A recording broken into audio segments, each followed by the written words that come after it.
A la luz del conflicto en Medio Oriente entre Israel y el grupo terrorista Hamás, son muchas las preguntas que llegan a nuestra página. ¿Cuál es el propósito de la existencia de Israel como nación? ¿Cuál es el significado de la tierra que Dios le prometió? ¿Quiénes son los beneficiarios de la promesa de Dios a Abraham? Sujel, en relación al programa de la semana pasada, han surgido muchas inquietudes, muchas más de las que esperábamos, y hay mucho deseo de aprender con la situación que está sucediendo en Medio Oriente. Y estad siempre preparados para presentar defensa con mansedumbre y ser así entendidos de los tiempos. ¿Cuál es el futuro de Israel y el lugar que ocupa en el plan redentor de Dios? Y a mí me gustaría que tratásemos este tema en este día. Es un tema sumamente relevante en este momento, pero antes de responder y abordar directamente las preguntas que tú hiciste, yo quisiera recordar algo que dijimos en el programa anterior. No todos los creyentes ortodoxos, o sea, de sana doctrina en el pueblo evangélico, creemos exactamente lo mismo con respecto a esos detalles. O sea, tenemos la misma perspectiva bíblica en relación a estas preguntas que hemos planteado. Y una de las cosas que decíamos, si te acuerdas, en el programa pasado, es una advertencia: cuidado con dividirnos por estas cosas. Yo no estoy diciendo que este no sea un tema importante. Lo que estoy diciendo es que tiene una importancia secundaria en relación al Evangelio, a la doctrina de la Trinidad, de la inspiración de las Escrituras. O sea, hay doctrinas que son primarias y que todo cristiano de buena doctrina debe creer. Pero dentro de ese marco general hay detalles que, vuelvo y repito, no es que no sean importantes, pero son secundarios. Y de verdad, nuestro deseo, Eduardo, mi deseo al responder la pregunta que tú vas a hacer en este programa, no es ofender a hermanos amados en Cristo que creen diferente a nosotros en cuanto a esto.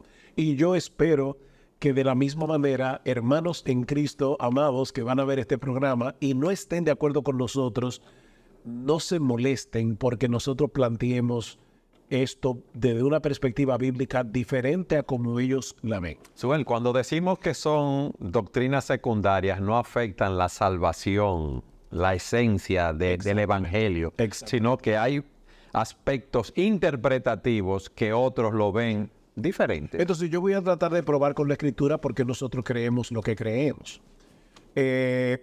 Tú decías hace un momento, preguntabas en cámara, ¿cuál es el propósito de la nación de Israel? Para luego entonces ver cuál es su lugar en el plan redentor de Dios. Y esa pregunta no es difícil de responder porque en Génesis capítulo 12, cuando Dios llama a Abraham, que es donde comienza la nación de Israel como tal, Dios le dice que se vaya de su tierra, de su parentela, a una tierra que yo te mostraré, le dice el Señor. Hoy sabemos que es la tierra de Canaán, pero en ese momento Abraham salió por fe, no lo sabía. Y hay varias cosas que Dios le promete a Abraham. Una de ellas es: en ti serán benditas todas las familias de la tierra. Así que desde el principio, el propósito de Dios con Israel era revelarse a las naciones, darse a conocer las naciones. En otras palabras, Israel como nación no existe para sí misma, sino para beneficio del mundo, porque Dios escogió esa nación para revelarse al mundo. Es interesante ver cómo en Éxodo capítulo 19, que es un pasaje también sumamente importante, porque es el momento cuando Dios va a hacer un pacto con el pueblo de Israel para hacerlo su pueblo en el monte Sinaí. Escucha lo que dice en Éxodo 19, y voy a estar citando muchos textos bíblicos en este programa. Es lo mejor dice, para... Claro. Dice: vosotros visteis lo que hice a los egipcios y cómo os tomé sobre alas de águilas y os he traído a mí. Me encanta ese pasaje. Yo los traje a mí. Fíjate que no era a Canaán simplemente, es a Dios.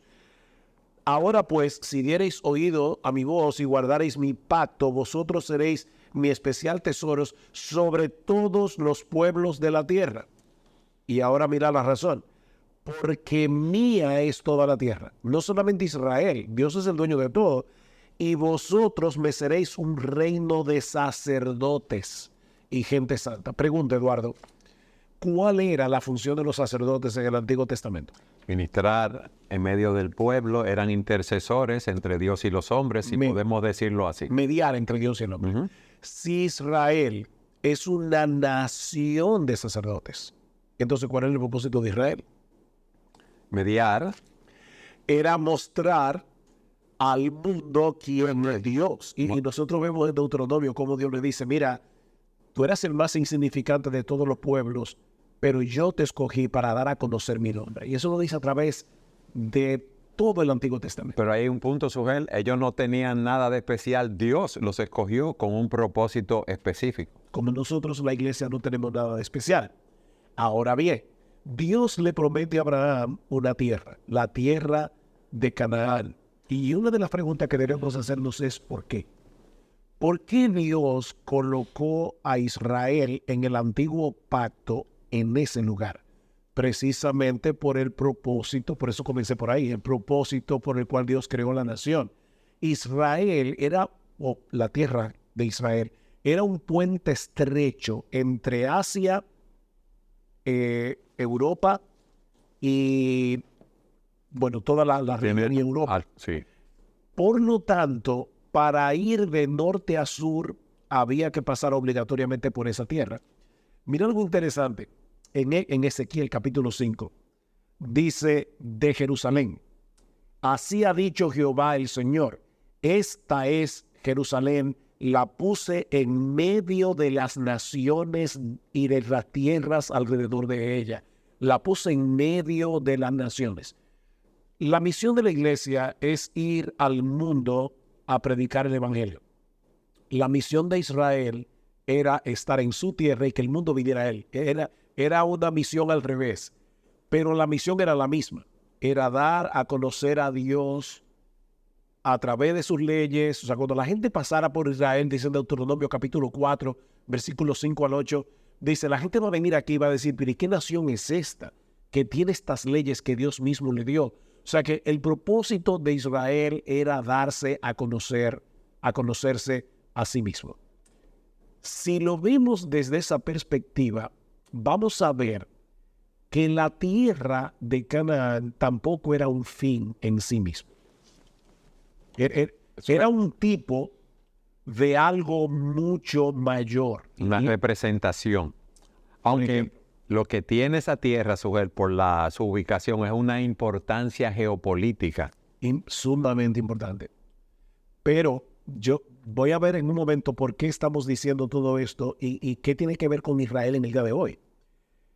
Hebreos 11.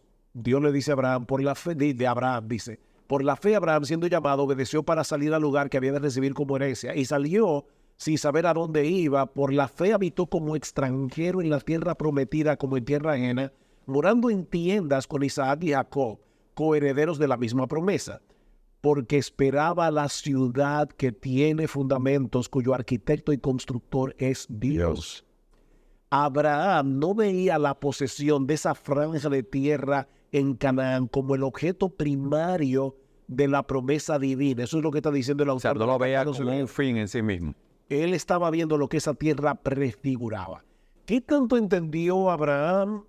No, nosotros no lo sabemos, pero es interesante ver cómo los escritores inspirados del Antiguo Testamento entendieron la promesa.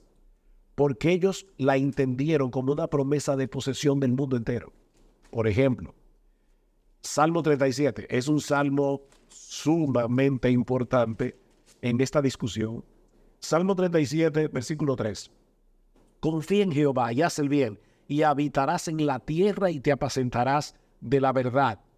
Salmo 37, el versículo 8 al 9. Deja la ira, desecha el enojo, no te existes en manera alguna hacer lo malo, porque los malignos serán destruidos, pero los que esperan en Jehová, ellos heredarán la tierra. Los que esperan en el Señor.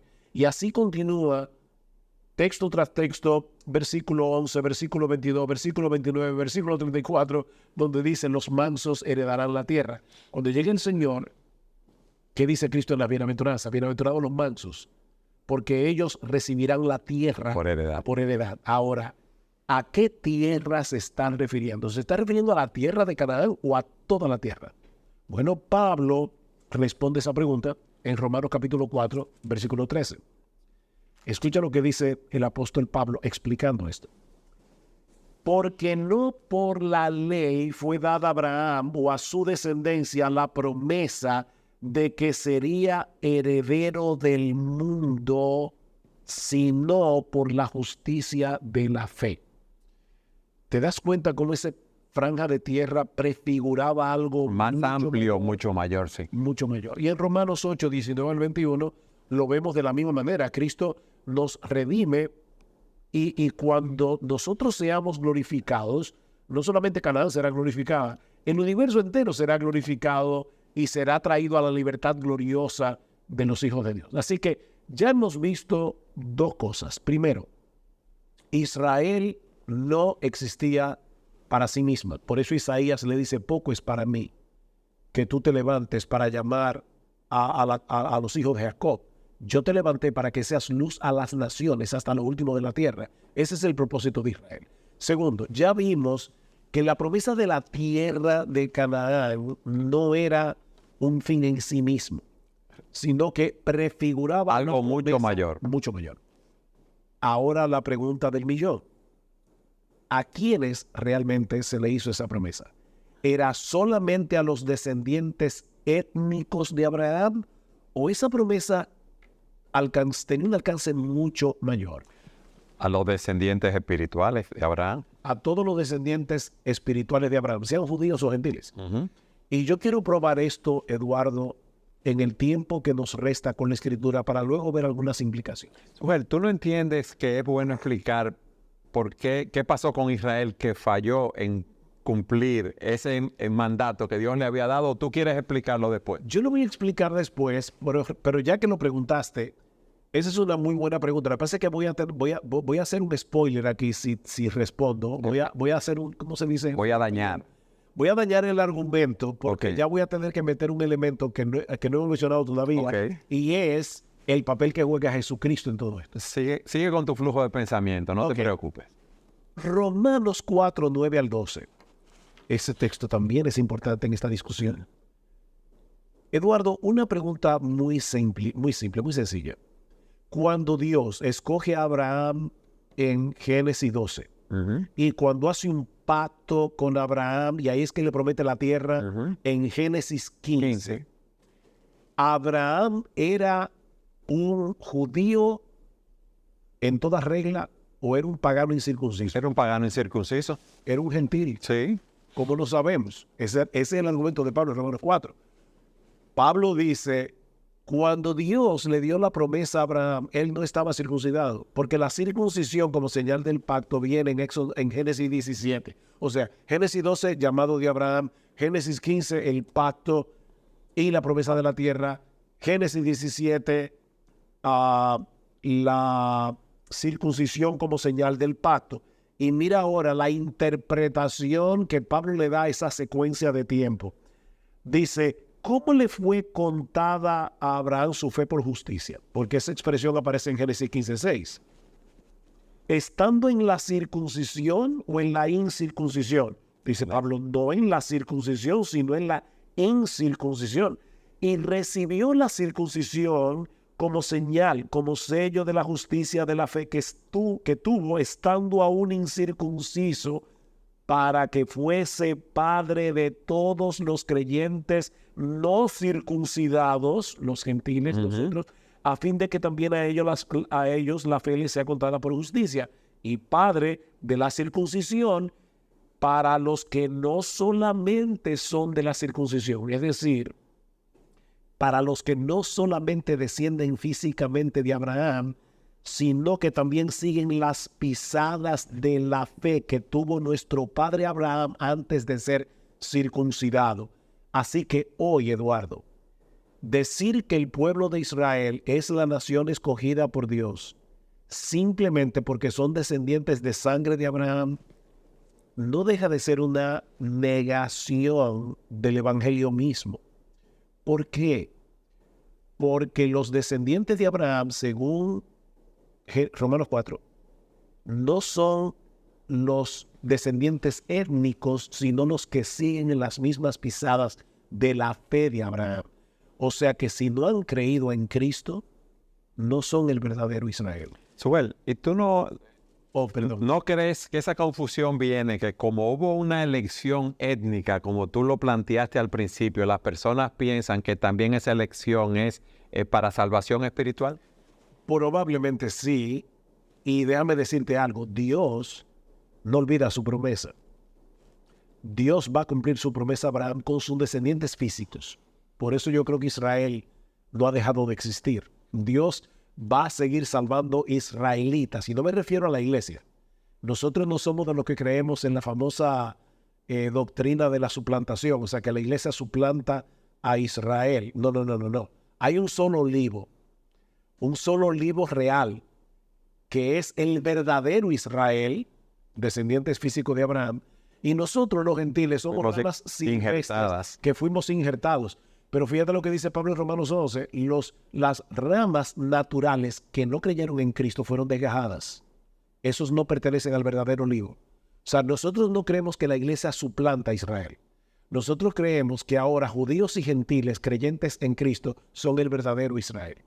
Mira lo que dice Pablo también en Romanos capítulo 2, versículo 28. Pues no es judío, oye esto, no es judío el que lo es exteriormente, ni es la circuncisión la que se hace exteriormente en la carne, sino que es judío el que lo es en lo interior. Y la circuncisión es la del corazón, en espíritu, no en letra, la alabanza del cual no viene de los hombres, sino de Dios. Esto es un juego de palabras, porque la palabra Judá significa alabanza. Entonces, lo que está diciendo es, los que verdaderamente son alabados de Dios son los que creen en Jesucristo. Y esos son los verdaderamente circuncidados en el día de hoy, Colosenses capítulo 2, versículo 11 en adelante, porque la circuncisión del Antiguo Testamento también era una señal de la circuncisión del corazón, que es la regeneración. Entonces, a menos que una persona no crea en Cristo, habiendo sido regenerada por el poder del Espíritu Santo, no es un verdadero israelita de corazón. Romanos capítulo 9. El capítulo 8 de Romanos termina diciendo que nada nos puede separar del amor de Cristo. Y eso puede levantar una pregunta, Romanos 9. Pero entonces ven aquí, ¿qué pasó con Israel? Porque ellos fueron elegidos de Dios. ¿Acaso falló la elección divina? Entonces Pablo va ahora a responder esta pregunta. Y dice, no es que Dios haya fallado, la palabra de Dios no ha fallado, Romanos 9:6, porque no todos los que descienden de Israel son israelitas, ni por ser descendientes de Abraham son todos hijos, sino en Isaac te será llamada descendencia. Esto es, no los que son hijos según la carne son los hijos de Dios, sino los que son hijos según la promesa. Lo interesante de esa frase es que Pablo la va a usar en Gálatas capítulo 4 para referirse a los cristianos, gentiles y judíos, y va a decir, nosotros somos hijos de la promesa, no somos hijos de la Jerusalén terrenal. Nosotros somos hijos de la Jerusalén la celestial y somos hijos de la promesa. Entonces, ¿a quiénes le fue dada la promesa que Dios le dio a Abraham? A los descendientes étnicos de Abraham que creen en Cristo, que siguen la pisada de la fe de Abraham, y a los creyentes gentiles que también creen en Cristo. Y Pablo lo explica en Gálatas 3 de una manera genial. Pero antes de llegar a Gálatas 3, para el punto que tú haces, descendientes étnicos que creen en Cristo, esa puntualización es muy buena, Sujel, por lo que decíamos hace un rato. Porque si no por el hecho de nacer israelita no quiere decir que tú eres parte del pueblo de Dios, que tú eres un creyente. Mira, yo escucho personas que dicen, esta misma mañana estaba oyendo un predicador que decía, en el 1948 se cumplió la promesa de Ezequiel 37 cuando los huesos secos vinieron a ser un gran ejército. ¡Wow! Espérate.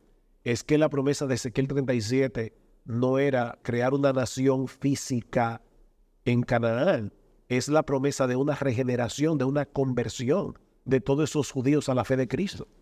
Entonces, no, eso no pasó en el 48, porque la mayoría de los judíos, lamentablemente, que viven en Israel no son creyentes. Mira lo que le dice Pablo a una iglesia gentil en Efesios 2. Acordaos que en otro tiempo los gentiles en cuanto a la carne, o sea, ustedes que no tenían la señal de la circuncisión, eran llamados incircuncisos por la llamada circuncisión hecha con mano en la carne. En aquel tiempo estabais sin Cristo, alejados de la ciudadanía de Israel, y ajenos a los pactos de la promesa, sin esperanza y sin Dios en el mundo. Pero ahora, en Cristo Jesús, ahora nosotros somos conciudadanos. De nuevo otra vez, pertenecemos al Israel de Dios. Repito, la iglesia no suplanta a Israel. Ahora ese olivo está formado de ramas naturales, judíos, creyentes en Cristo, y gentiles, nosotros las ramas silvestres, que ahora también creemos en Cristo. Y ahora llegamos a Gálatas 3. En Gálatas capítulo 3, Pablo está explicando a una iglesia a la que le estaba sucediendo lo que lamentablemente le está pasando a muchas iglesias evangélicas en el día de hoy, que se están dejando judaizar. Eduardo, es increíble cómo muchas iglesias evangélicas se están volviendo al Antiguo Testamento en el día de hoy. Y usan el shofar y celebran las fiestas judías como si Cristo no hubiera venido. Eso era sombra de lo que había de venir, dice en Efesios en Colosenses, capítulo 2, versículos 16 y 17. Pero en Colosenses 3, ahora Pablo va a decirle a esta iglesia que falsos maestros quería judaizarla. Pablo les dice, ahora bien, recuerden que a Abraham fueron hechas las promesas y a su simiente. No dice y a las simientes como si hablase de muchos, sino como de uno, y a tu simiente. Génesis 17. La cual es Cristo. Y ahora ¿te acuerdas que te dije que no quería dañar el argumento? Ajá, el argumento. ¿Qué pasó con el Israel étnico en el Antiguo Testamento? Que no cumplió el propósito para el cual Dios lo puso ahí. No obedecieron la ley de Dios, sino que cada quien se apartó, vamos a decirlo así, siguió por su camino. Falló eso. Hubo creyentes verdaderos, muchos en el Antiguo Testamento, pero Israel como nación no cumplió el propósito de mostrarle al mundo quién era Dios. Pero ahora viene Cristo y dice, yo soy la vid verdadera. La vid era también un árbol simbólico que se usaba en el Antiguo Testamento para referirse a Israel. Hay un salmo que dice, tú eras una vid que estaba en Egipto, yo te trasplanté y te traje a la tierra de Canaán, a la tierra prometida. Pero falló. No produjo uvas buenas, como dice en Isaías 5, produjo uvas silvestres. Y ahora Cristo está diciendo, yo soy la vid verdadera y ustedes son las ramas que van a producir el fruto que el Israel del Antiguo Testamento no cumplió, porque yo soy el verdadero Israel. Jesús es el verdadero Israel. Él es la vid verdadera que produce verdadero fruto. Y ahora mira cómo sigue el argumento de Pablo en el versículo 27. Porque todos los que habéis sido bautizados en Cristo, de Cristo estáis revestidos. Ya no hay judío ni griego, no hay esclavo ni libre, no hay varón ni mujer, porque todos vosotros sois uno en Cristo Jesús. Y si vosotros sois de Cristo, ciertamente el linaje de Abraham sois y herederos de la promesa. Nosotros somos el linaje de Abraham y los judíos creyentes también. Ese es el verdadero Israel. Cuando nosotros leemos la promesa del Antiguo Testamento no podemos olvidar eso porque ahora tenemos la luz del Nuevo Testamento. O sea, no es que estamos alegorizando esos textos del Antiguo Testamento diciendo ahora que Israel significa otra cosa. No. Israel es Israel. Es ese olivo, ese buen olivo, al que está compuesto de ramas naturales, y yo sé que lo estoy repitiendo mucho, Eduardo, las ramas naturales que son los creyentes judíos, creyentes en Cristo, que se han arrepentido de sus pecados, fueron regenerados por el Espíritu Santo. Y las ramas gentiles, exactamente. Nosotros somos ahora el verdadero olivo. Ese olivo. Pertenecemos al verdadero olivo. Ahora, en primer lugar, esto nos enseña en cuanto al conflicto actual que ninguna de las dos partes envueltas en este conflicto deben apelar a ningún derecho divino sobre la tierra para apoyar sus reclamos, sino más bien a los principios universales de justicia aplicados a las relaciones internacionales. Porque aquí estamos hablando de un Estado nacional llamado Israel, que fue reconocido internacionalmente en la ONU, y un grupo de palestinos que vivían antes en esa tierra que están reclamando también que ellos quieren ser reconocidos como un Estado y poder vivir tranquilos en alguna parte de esa franja de tierra. Entonces, aquí se tienen que aplicar principios internacionales de justicia. Decir simplemente, no, pero es que hay una promesa dada por Dios al Israel étnico, es darle a este Israel étnico compuesto mayormente por personas que no creen en Cristo, que rechazan al Mesías, una categoría que el Antiguo Testamento no le da, y es no reconocer el cambio que hubo con la venida de Cristo y cómo el Evangelio ha alcanzado a toda la familia de la tierra, que fue lo que Dios le prometió a Abraham en un principio. O sea, es volver a recordar cuál era el propósito de Israel. Bueno, ahora el verdadero israelita, que es Cristo, lo está cumpliendo a través de las ramas. Él es el verdadero olivo, la verdadera vid. Bueno, a través de las ramas se está cumpliendo ese fruto, porque muchos están llegando al conocimiento del Señor. Así que cualquier solución que se busque a este conflicto debe tomar en cuenta ambas realidades. Y eso que tú dices, Sujal, que hay que tomar en cuenta los principios internacionales para dirimir este tipo de conflictos. Eso es algo vital y esencial en este momento. Y mira un problema que yo veo ahora mismo, y de verdad yo vuelvo y repito, yo quisiera por favor que sopesaran el argumento y que no hubiera aquí lo que se conoce como un argumento ad hominem. ¿Qué significa eso?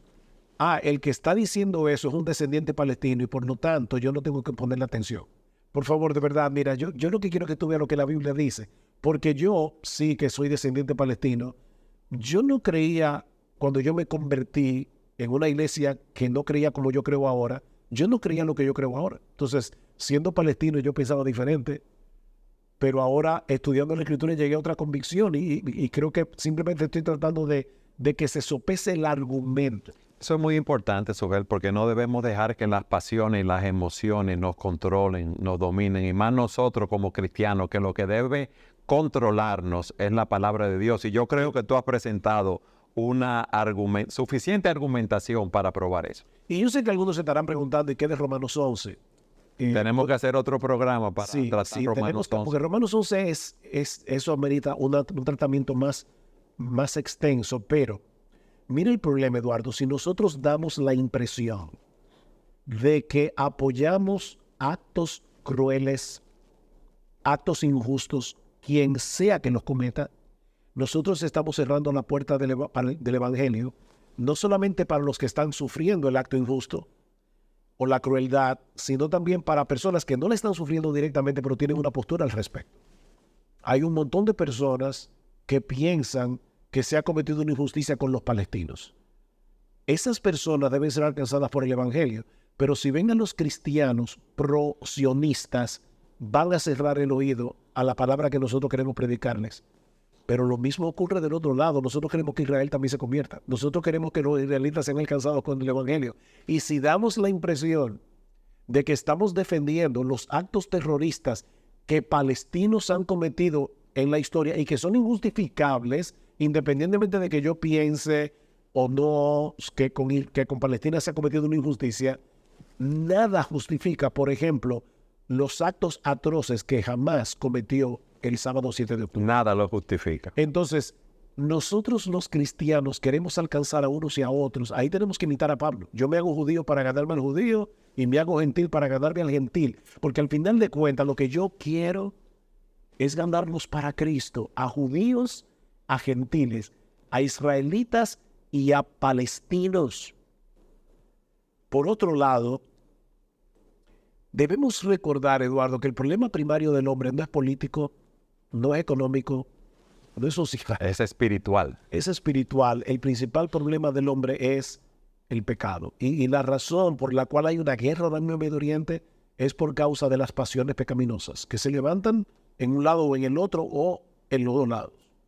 Por lo tanto, la crisis en Medio Oriente o la crisis en Ucrania y Rusia, porque ahora mismo, Eduardo, toda la atención se está enfocando en Israel y Palestina y se entiende por qué. Pero hay otros problemas en el mundo entero. La guerra entre Ucrania y Rusia no ha terminado todavía y ahí se siguen cometiendo atropellos. Ahí sigue habiendo muerte y destrucción. Y hay levantamientos, terrorismo en diferentes partes del mundo, Sober. Entonces, el problema es el pecado y la solución es el Evangelio. No podemos olvidar eso. Dios en su bondad envió a su Hijo, nuestro Señor Jesucristo, a morir por pecadores, a pagar la deuda que nosotros tenemos con la justicia de Dios. Y la buena noticia del Evangelio es que si tú crees en Cristo, mira, no importa si tú eres israelita, no importa si tú eres chino, no importa si tú eres dominicano, si tú eres chileno, si tú eres de la nación que sea, tú vas a ser recibido y vas a ser injertado en el buen olivo porque has creído en el Señor Jesucristo, que es la verdadera vida.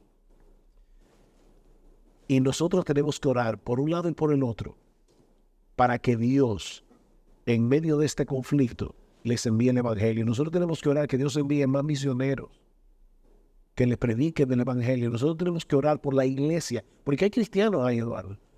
En la Franja de Gaza hay cristianos, en Cisjordania hay cristianos, en Israel hay cristianos. Y nosotros tenemos que pedirle al Señor no solamente que nos proteja, sino que en este momento de desesperanza ellos sean un faro de luz para guiar a la gente a Jesucristo, la verdadera vida. Y yo repito todo eso, esto una y otra vez. Él es la verdadera vida. Mira, Eduardo, ¿tú sabes por qué a nosotros nos afecta la crisis de Medio Oriente? Porque todos tenemos en nuestro interior un sentido de justicia como seres creados por Dios a su imagen y semejanza.